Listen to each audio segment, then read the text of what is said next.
As the war in Ukraine drags on and on, nearly 100 days into President Trump's term, sources now telling CNN he's privately conceded that ending the fighting has been much more difficult than he anticipated. I want to get reaction from CNN senior political analyst Ron Brownstein, who's here with us today in the Situation Room. Here's what candidate Trump often said almost on a daily basis during the course of his campaign. Listen to this.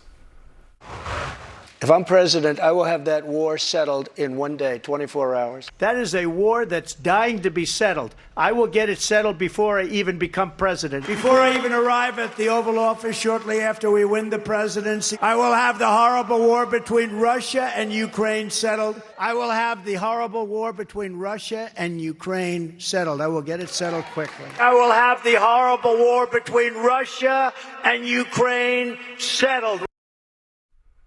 We heard that during the campaign, as you remember, almost on a daily basis from Trump. It's now almost 100 days he's been president of the United States, and the fighting there was more intense over the past few days than it's been in a long time. Well, first of all, it turns out if your secret plan to end the war is to essentially concede everything that Russia wants and to threaten your ostensible ally and force them to capitulate, that turns out to be the secret plan.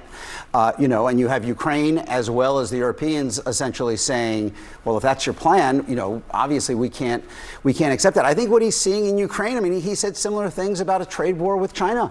As a candidate. It's so easy. No president ever stood up. All you have to do is stand up. The real world and the pushback that he's getting, I think, is very consistent across many of these fronts. But certainly here, what he's talking about is forcing our ally to capitulate to the demands of the invader.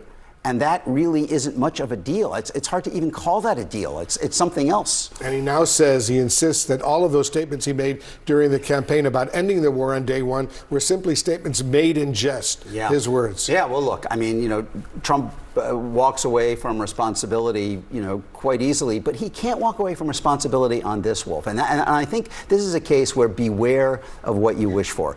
Trump has said, the president has said that yesterday Russia's concession is that it give up taking over the whole country. Well, it can't take over the whole country as long as we continue to do what we have been doing. If we walk away, if we end all military aid, if we end all intelligence support, Russia may, in fact, make much further advances. But Trump would not come out of that unscathed. Look at what happened to Joe Biden in Afghanistan in 2021 when his approval rating went under 50, never came back. If there are scenes of chaos in Ukraine as a result of the U.S. walking away, I think it's pretty safe to predict that Trump will pay a price. Americans have no doubt who they want to see win this war. And unlike the president, I think most Americans have no doubt about who started this war. So if the U.S. walks away and Russia makes significant advances, I think it's very myopic for the White House to assume that they would be unscathed by that. And President Trump, has rarely criticized Putin. He did yesterday, a rare rebuke. But in an interview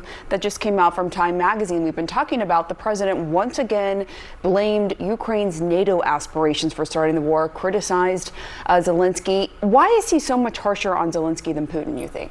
Well, it's the big question everyone's been asking for 8 years. Why is he so deferential to Putin in general? And we cycle through various theories. I think at one level, Trump does not accept the idea of allies and adversaries. He looks at our allies essentially as, our traditional allies, as freeloaders who are kind of mooching off the U.S. and has kind of an admiration for strong men around the world, whether it's Putin or Xi Jinping, and in some ways sees them as more compatible with his vision of how the world should be ordered, kind of back to a 19th century great power, spheres of influence. The great, you remember maybe the classic memoir ever about diplomacy was Dean Acheson, Harry Truman's Secretary of State. It was called Present at the Creation, because he was there at the moment when all of the architecture of the post-war world was built.